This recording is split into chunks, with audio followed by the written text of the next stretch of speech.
শাপলার বিষয়ে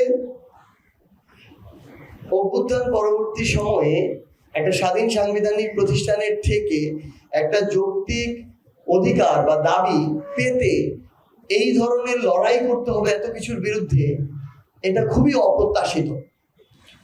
যখন আইনগতভাবে শাপলা পেতে এনসিপির কোনো বাধা নেই, তখন নির্বাচন কমিশন যদি কোনো বাধায় তারা ভীত হয়ে বা কোনো কিছুর পিছু টানে আমাদের সাথে এই স্বেচ্ছাচারিতা করে, আমরা মনে করি নির্বাচন কমিশন আগামীর বাংলাদেশে একটা নির্বাচন করার তার যে প্রাতিষ্ঠানিক গ্রহণযোগ্যতা সেটা হারিয়ে ফেলে। ঠিক ঠিক সেই জায়গা থেকে আমাদের স্পষ্ট অবস্থান, যেহেতু কোনো আইনগত বাধা নেই, এই নির্বাচন কমিশন এনসিপির সাথে এই স্বেচ্ছাচারিতা করতে পারে না।